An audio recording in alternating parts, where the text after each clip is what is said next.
So Brian Deegan speaking out against the promoters not sharing or having any sort of profit sharing. Good on Brian Deegan. I'm going to explain what he said and what I think about that.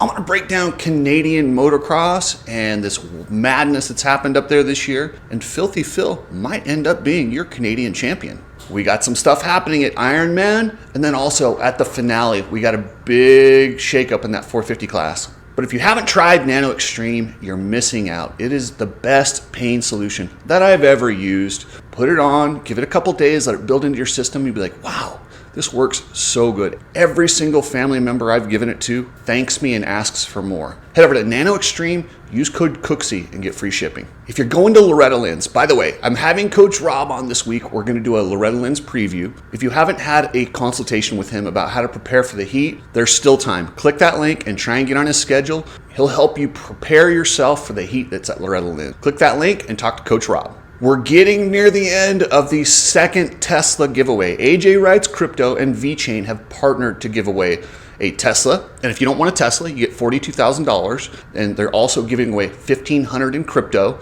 and a bunch of other little items. Click the link, sign up for that. I believe you have until August 8th or 9th, right around there. Then that's it. That's your last chance to win this second Tesla. Click that link, subscribe to AJ. I'm telling you, if you want to know about crypto investing, watch his channel.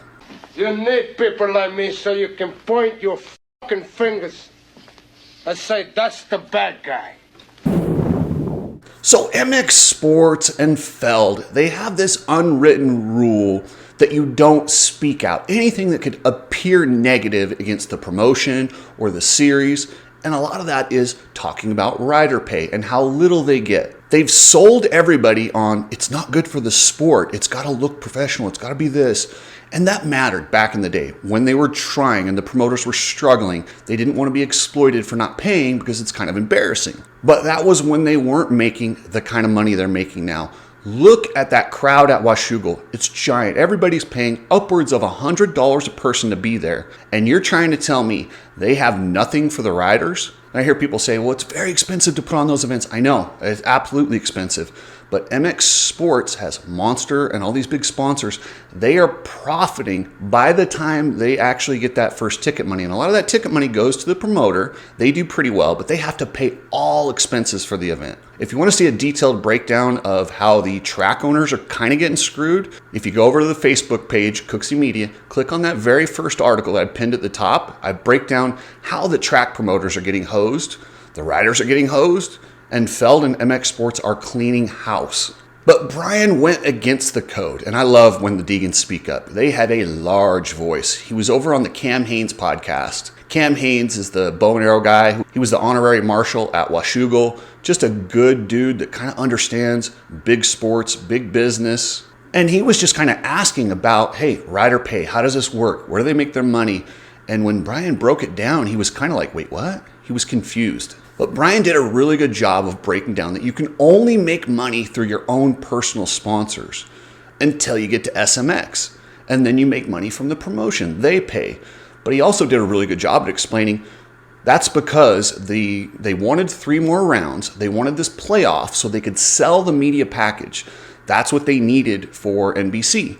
Now they're going to get hundreds of millions of dollars starting next year. And it's because of the SMX package and the way they've done playoffs and they've done everything and they've got the ratings. They are going to cash in. But they sell this SMX series as, oh yeah, we're paying the riders this much money. Because now it's blowing up. Sport's getting huge, dude. How many people come to those races buying a ticket because they want to see Jet, they want to see Eli, they want to see Hayden, they want to see their stars. Okay, boom. Tracks are getting, I don't know, 40, 50,000 ticket sales.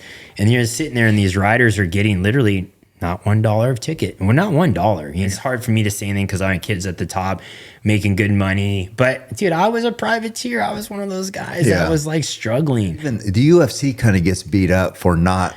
If you look at the revenue and what the fighters get, it's 20% or something like that. But it's zero. It sounds like for motocross. Yeah, there won a Supercross. I think it might have been $5,000 for him to win that Supercross. Who pays that? So that is paid by, I think it's paid by the AMA, right? The only one that really pays is the SMX series. At the end is the playoffs, the 3 rounds. It's usually the OEMs pay that fee.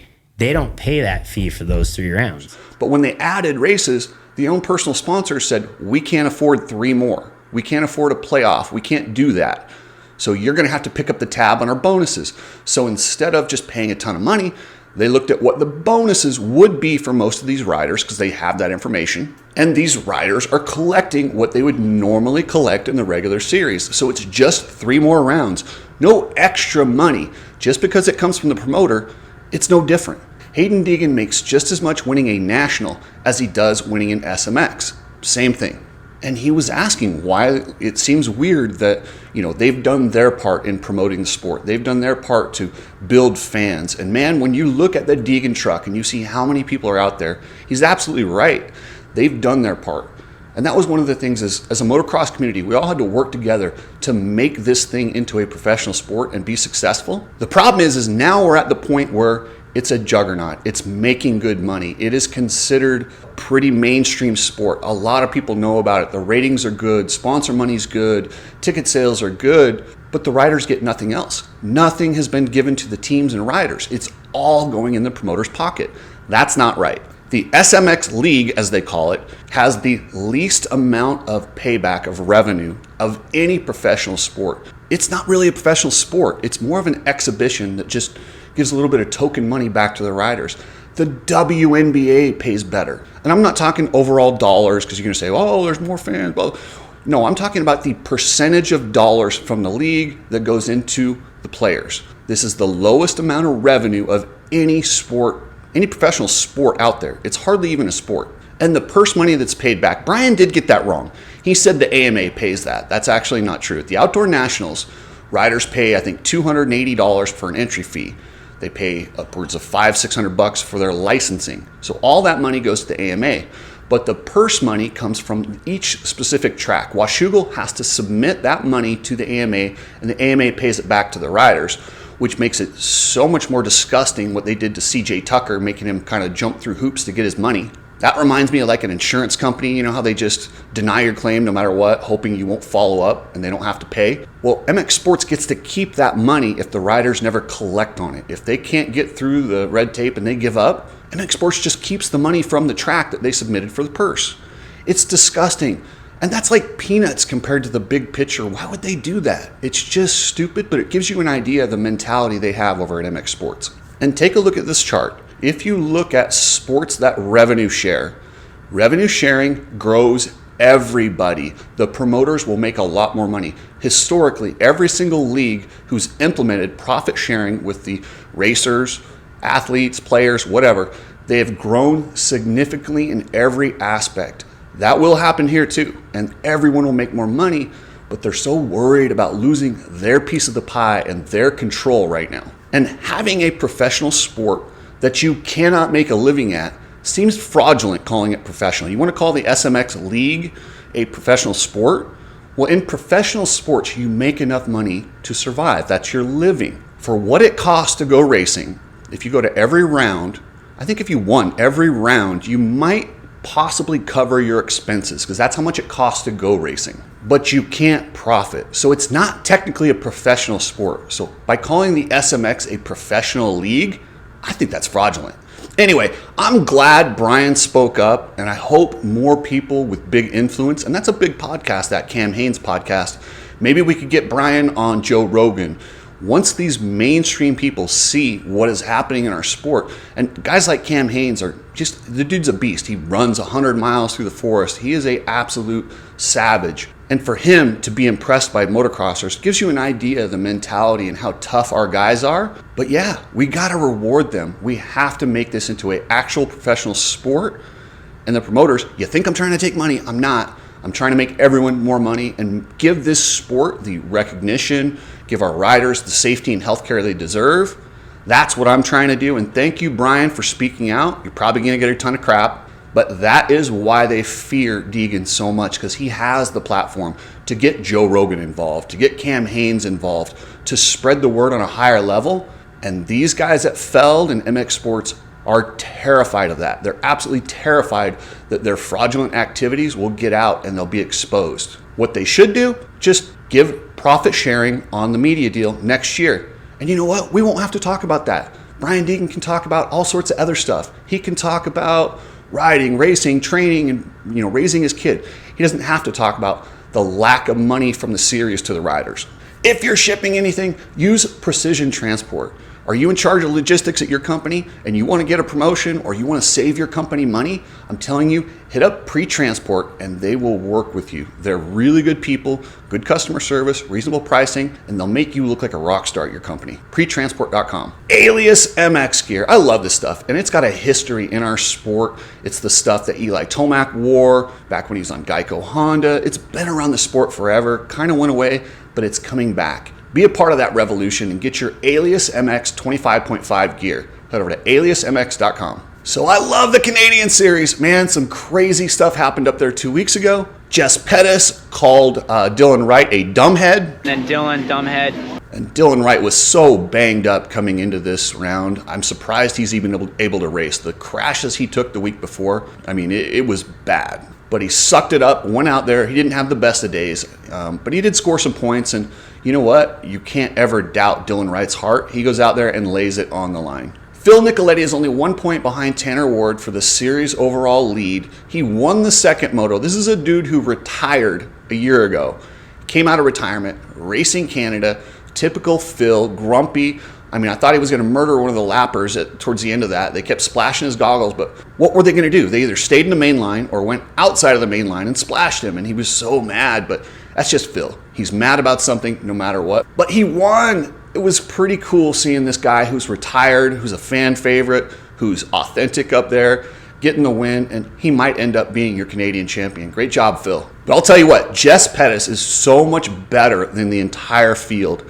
If it weren't for mechanicals and Dylan Wright creaming him, I don't know that this series would be even close. He would have probably ran away with it. I mean, he was looking like a guy who could probably win every single round. Then he had that big crash, sat out. Then he had all the drama with Dylan Wright. Yeah, he's had so many different things happen, but he still has a shot at this thing. He's 37 points down with 2 rounds. But Tanner Ward's your leader. He's got 1 point on Phil Nicoletti. And the way this Canadian series has gone up and down, nothing's a lock right now. Nothing's a lock. So if he goes out and wins the next 4 motos, he could get it done, but he's going to need some help.